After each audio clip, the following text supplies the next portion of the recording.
بسم اللہ الرحمن الرحیم۔ السلام علیکم پیارے پیارے ساتھیوں، آپ کے لیے ایک اور کیسٹ کہانی کا تحفہ حاضر ہے۔ امید ہے کہ جیسے آپ نے پچھلی کیسٹ کہانی کو پسند کیا تھا، اسے بھی پسند کریں گے اور اس سے بھی اچھی باتیں سیکھیں گے۔ یہ وہ باتیں ہیں جو انسان کو بڑا آدمی بناتی ہیں۔ ان باتوں پر عمل کر کے وہ دین اور دنیا دونوں میں بھلائی اور فلاح حاصل کرتا ہے۔ ساتھیوں، اللہ تعالیٰ نے ہمیں جس مقصد کے لیے دنیا میں پیدا فرمایا ہے اور اس دنیا میں بھیجا ہے، وہ اسی طرح کے کام ہیں جن سے دوسروں کو بھی فائدہ پہنچے اور اللہ تعالیٰ بھی راضی ہو۔ ہم اپنے روزانہ کے کاموں میں اللہ تعالیٰ کی مرضی کو سامنے رکھیں، یعنی یہ سوچیں کہ یہ کام اللہ کی مرضی کے مطابق ہیں یا نہیں، اور مطابق ہو تو کریں، نہ مطابق ہو تو نہ کریں۔ یہی اصل دین اسلام ہے۔ تو آئیے اب آج کی کیسٹ کہانی کا آغاز کرتے ہیں، اور سب سے پہلے اللہ کے کلام یعنی قرآن پاک کی چند آیات سننے کی سعادت حاصل کرتے ہیں۔ قرآن کریم کی تلاوت۔ بسم اللہ الرحمن الرحیم۔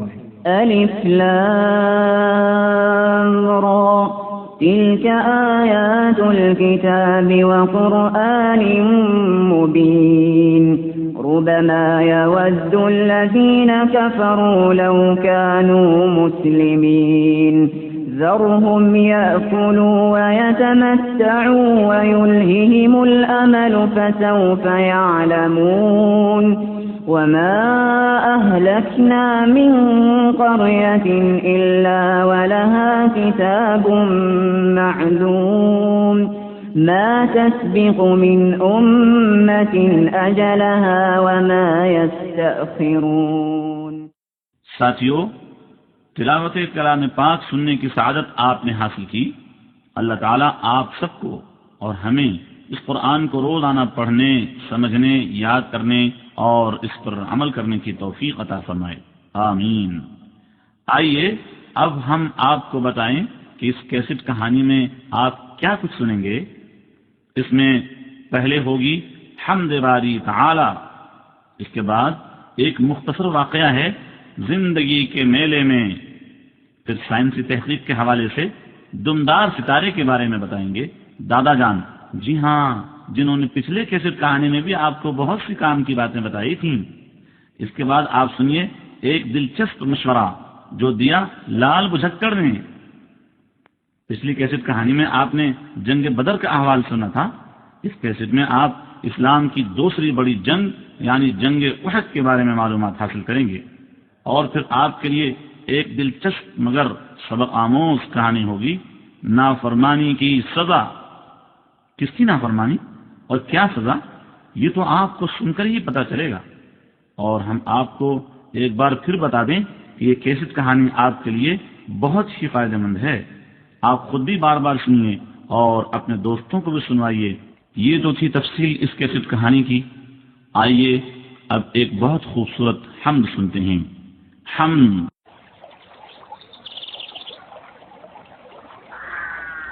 کسی کے سامنے میں کیوں جھکوں، پرواہ کیا مجھ کو، خدا کے سامنے جب شوق سے گردن میری خم ہے، مجھے ہے ناز اس کی بندگی پر اور غلامی پر، نہیں جس کے علاوہ اور کوئی اللہ عالم ہے، غلط ہے غیر پر مجھ کو بھروسہ ہے، اگر کچھ بھی بجز اللہ کوئی اپنا منصف ہے نہ ہمدم ہے، سوا اللہ کے کیوں غیر کو حاجت روا سمجھے،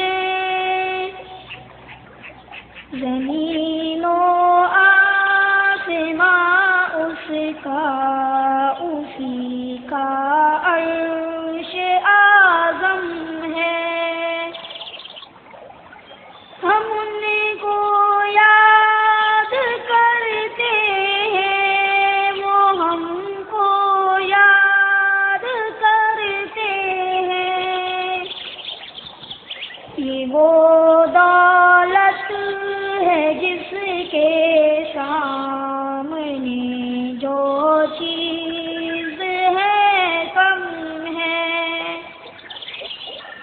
مبارک مجھ کو میں قربان کر دوں کیوں نہ جا اپنی. اسی کا ذکر ہر دم ہے، اسی کی یاد پہ ہم ہے. رسول پاک لا احصی ثناء جب کہ فرمائے، کرے تعریف پھر اس کی کوئی کس میں یہ دم خم ہے. جہالت سرکشی اور ظلم سے تاریک تھی دنیا، جب آئے رحمت عالم جہاں رحمت کا عالم ہے. گھٹائے کفر کی چھائی ہوئی تھی ساری دنیا پر، خدا کے نور سے اب تو منور سارا عالم ہے. جو تن من دھن سبھی قربان کر دے ان کی مرضی پر، وہی اللہ والا عاشق فخر دو عالم ہے. تمہارا ہوں تمہارا غیر سے ہے مجھ کو کیا مطلب. محبت آپ سے سرکار ہے لیکن ابھی کم ہے. مجھے اپنا بنائیں گے، مجھے جلوہ دکھائیں گے، میں اس قابل نہیں لیکن یقین مجھ کو یہ تاہم ہے.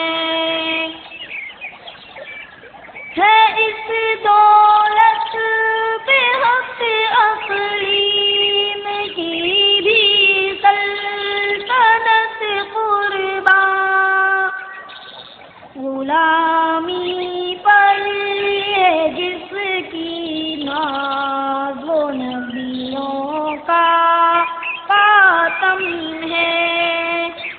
کسی کے سامنے میں کیوں جھکوں، پرواہ کا کیا مجھ کو، خدا کے سامنے جب شوق سے گردن میری خم ہے.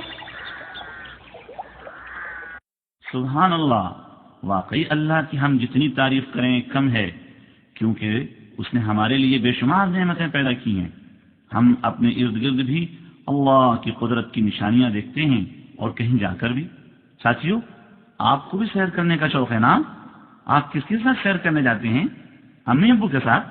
لیکن کچھ بچے ایسے ہوتے ہیں جو دوستوں کے ساتھ بھی سیر کو جاتے ہیں. تو اگر آپ کو آپ کا کوئی دوست سیر پر چلنے کو کہے تو کیا آپ تیار ہو جائیں گے؟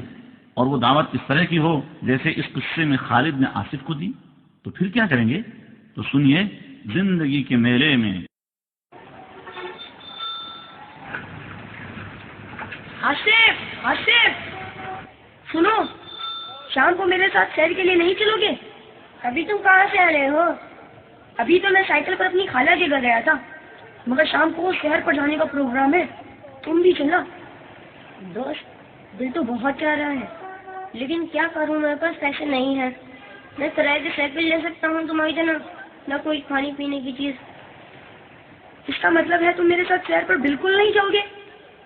ہاں دوست، مجھے افسوس ہے کہ میں تمہارے ساتھ آج شام کو سیر پر نہیں جا سکوں۔ تو دوست اس میں دل چھوٹا کرنے والی کیا بات ہے؟ تم اپنے گھر والوں سے پیسے مانگ لو۔ نہیں دوست، گھر والے ہرگز پیسے نہیں دیں گے سیر کے لیے، اور میرا جیب خرچ بھی ابھی تک بند ہے۔ تمہیں تو پتہ ہی ہے کہ ششمائی امتحان میں میرے کم نمبر آئے تھے، جس کی وجہ سے میرے ابو صرف ناراض ہو گئے تھے، اور اسی وجہ سے میرے جیب خرچ بھی بند کر دیا تھا۔ حیرت ہے، اتنی سی بات پر تمہارے ابا جان نے تمہارا جیب خرچ بند کر دیا۔ خیر، کوئی اور ترکیب سوچنی پڑے گی۔ ترکیب؟ کیسی ترکیب؟ یہی پیسے حاصل کرنے کی، کیونکہ تم سیر پر ساتھ نہیں جاؤ گے تو مزہ نہیں آئے گا۔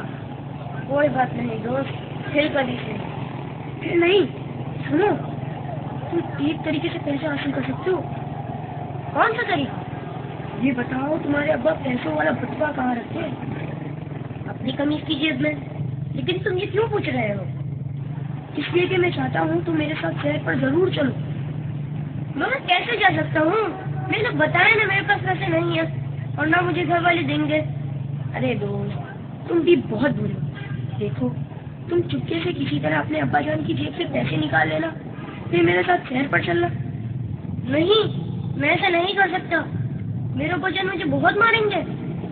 اوہو، تم واپس آ کر سب کچھ سچ سچ بتا دینا، پیروں میں گر کر معافی مانگ لینا، وہ معاف کر دیں گے۔ مگر یہ تو چوری ہوئی، میں یہ کام نہیں کروں گا۔ اگر تم اتنا سا کام نہیں کر سکتے ہو تو تمہاری مرضی۔ میں تو چاہتا تھا ہم دونوں دریا کے کنارے جاتے، ساحل کی سیر کرتے، گرما گرم پکوڑے کھاتے۔ یہ سب نہیں چاہتے ہو تو نہ صحیح۔ اچھا، السلام علیکم، میں چلتا ہوں۔ پھر سوچ لو دوست، میری بات تمہاری سمجھ میں آ جائے تو عمل ضرور کرنا۔ میں شام کو تمہارا انتظار کروں گا۔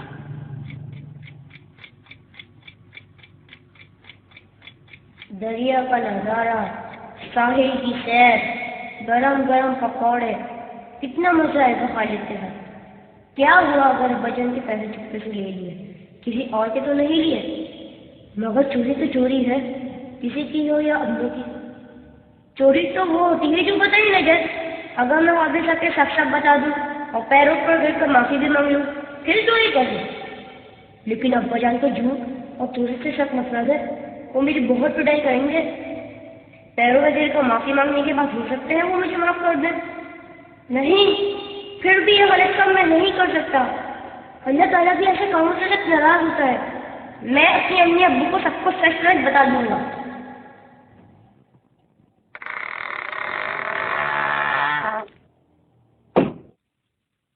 ابو، خالد نے مجھے کہا ہے کہ آپ کی جیب میں سے پیسے چوری کروں، میں یہ ہرگز نہیں کر سکتا۔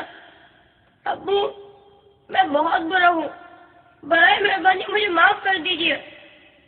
میں خالد کے ساتھ دوستی ختم کر دوں گا، وہ مجھے برائی کی طرف بلاتا ہے، وہ میرا دوست نہیں ہو سکتا۔ ابو، میں آئندہ کبھی خالد جیسے برے لڑکوں کو دوست نہیں بناؤں گا۔ شاباش بیٹے، تم بہت خوش نصیب ہو کہ تمہیں اچھے برے دوست کی پہچان ہو گئی۔ ابو، آپ نے مجھے معاف کر دیا نا؟ ہاں بیٹے، تم نے ساری بات بتا کر میری طبیعت خوش کر دی۔ مجھے تم پر فخر ہے۔ تم اسی طرح سچائی پر قائم رہے تو زندگی میں ہر جگہ کامیاب ہوگے۔ بیٹے، زندگی کے میلے میں نیکی اور بدی ایک دوسرے کے آمنے سامنے لڑائی کرتی نظر آتی ہیں۔ کچھ لوگ نیکی کے ساتھ ہوتے ہیں اور کچھ بدی کے ساتھ۔ میری بات سمجھ رہے ہو نا؟ جی ابو۔ بیٹا، زندگی ایک میلے کی طرح ہے۔ جو شخص اس کی رنگینیوں میں کھو جاتا ہے، یعنی دنیاوی چیزیں حاصل کرنے میں لگ جاتا ہے، وہ سمجھو کہ اپنے اللہ کو بھول جاتا ہے، اس کے احکام کو بھلا دیتا ہے۔ بس یہی راستہ بدی کا ہے۔ لیکن جو شخص زندگی کے میلے میں اپنے آپ کو صبر برداشت پر قائم رکھے، نہ کسی دنیاوی چیز کا لالچ کرے، خود بھی برائی سے بچے اور دوسروں کو بچاتے ہوئے چلے، وہ نیکی کا ساتھ دینے والا ہوتا ہے۔ اور نیکی حق کی روشنی ہے، سچائی کا اجالا ہے۔ ابو میں وعدہ کرتا ہوں کہ زندگی کے اس میلے میں ہمیشہ نیکی کا ساتھ دینے والا بنوں گا. میں ہر قدم پر اپنے آپ کو برائی سے بچاؤں گا اور جو میرے ساتھ ہوں گے ان کو بھی بچانے میں مدد دوں گا. شاباش بیٹے، مجھے تم سے یہی امید ہے. کبھی بھی دوسروں کی ایسی ویسی باتوں میں نہیں آنا چاہیے. وقت کی لذت، مزے اور خوشی کی خاطر کسی برائی کا کام نہ کریں. برا کام کرنے میں اللہ تعالیٰ کی ناراضگی تو ہے ہی، دنیا میں بھی پریشانی اور ذلت اٹھانی پڑتی ہے. اور یاد رکھو، دنیا میں ہمارے سب سے بڑے ہمدرد اور بھلا چاہنے والے صرف ماں باپ ہوتے ہیں. جب بھی کسی چیز کی خواہش ہو انہیں کی خدمت میں کہنی چاہیے. وہ اس چیز کو فائدہ مند سمجھیں گے تو ضرور دیں گے. سمجھے؟ جی ابو. یہ تھا قصہ زندگی کے میلے میں. دیکھا آپ نے کہ آصف کے ابو نے کیسی اچھی بات کہی اور آصف نے کتنی عقل مندی سے کام لیا.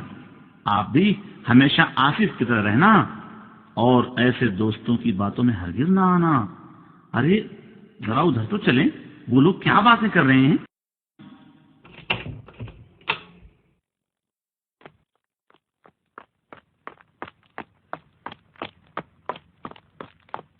دادا جان آپ کو جھاڑو کے بارے میں معلوم ہے؟ لا حول ولا قوہ. بھلا میرا کیا کام جھاڑو سے؟ اپنی امی سے پوچھو. اور ہاں، تمہیں کیا ضرورت پڑ گئی جھاڑو کی؟ اوہ، یہ والے جھاڑو کی بات نہیں، آسمان کے جھاڑو کی بات کر رہا ہوں. آسمان کی جھاڑو؟ تم سے کس نے کہہ دیا کہ آسمان کی کوئی جھاڑو ہے؟ وہ دادا جان، ابھی ہم باہر کھیل رہے تھے نا، تو دو آدمی باتیں کر رہے تھے. ایک کہہ رہا تھا اب دنیا میں جنگ ضرور ہوگی. دوسرے نے پوچھا تمہیں کیسے پتا؟ تو وہ بولا کل رات کو آسمان پر جھاڑو جو نظر آئی تھی. اچھا سمجھ گیا. یہ کس چیز کو آسمان کی جھاڑو کہہ رہے تھے؟ کس چیز کو دادا ابو؟ دمدار ستارے کو. دمدار ستارے کا نام تو میں نے بھی سنا ہے مگر دیکھا نہیں. دادا ابو، کیا دمدار ستارے نظر آتے ہیں تو دنیا میں جنگ ہوتی ہے؟ نہیں بھائی، یہ سب ایسے ہی وہمی یا خیالی باتیں ہیں. اگر سچ مچ ایسا ہوتا تو دنیا میں ہر وقت بس جنگ ہی ہوا کرتی. وہ کیوں دادا جان؟ اس لیے کہ دمدار